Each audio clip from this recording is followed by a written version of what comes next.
Post-Soviet 1990s were particularly chaotic. For Kristina, ballroom dancing was not just a haven from lawlessness, it was a means of survival.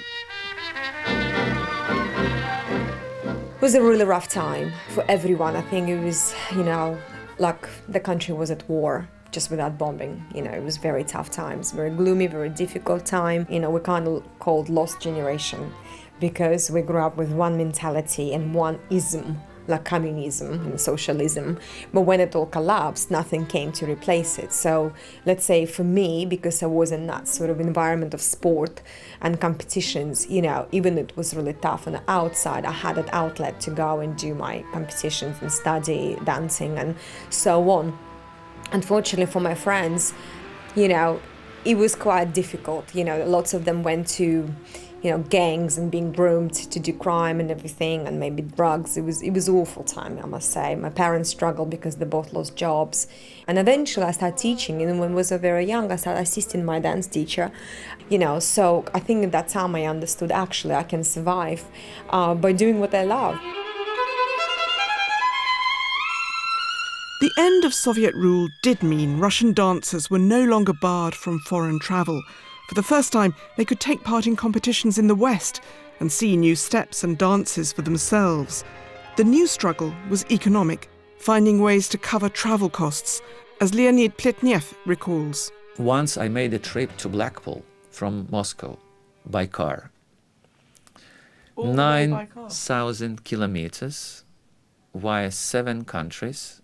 Let's count: Russia, Finland, Sweden, Denmark, Norway, Germany, Holland. Then via Belgium, I think, or France, ferry to Britain. London, we have lessons. Then up to Blackpool for the World Championship. And that was okay with the stops. But the way back, we just came to London, spent the night, and then all the way back to Moscow. And I was the only one driver. My partner didn't drive the car. That was an experience. Aeroflot jumped the prices ridiculously. And because we didn't have currency in Russia, we have rubles, and ruble was not related to any other currencies. It wasn't a hard currency. Yes, currency exchanges was illegal. You could be put into the prison or even killed because of that. It was absolutely restricted. So officially we could exchange 30 rubles, which was equivalent to $50, to all your trip. That's all. That's why we always have spaghetti, canned meat, whatever sausages in our bags to save money on food and to use them for lessons or for a new pair of shoes or ostrich boa for our dress or sequences or whatever. But how did you manage on such little money?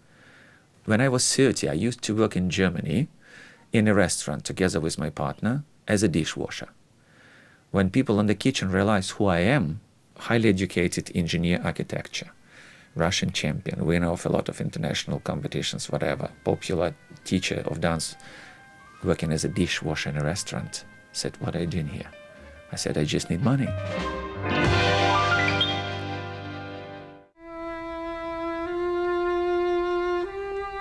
Not all dancers who travelled to the West intended to stay there.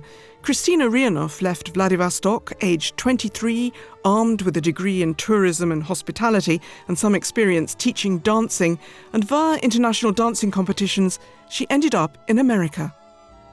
It was a very big change for me. Obviously, leaving my country and my family was extremely hard. And actually, the first year abroad in America, I didn't think I would actually stay there. I thought I would come back because I was really missing my mom and my family and everything I left behind. I didn't speak a word of English. It was very difficult, But again, because I went there to teach and to dance, I guess that has always took me through these rough times. So it wasn't about sort of leaving Russia. It was really about the right choice for my career. And that's what happened.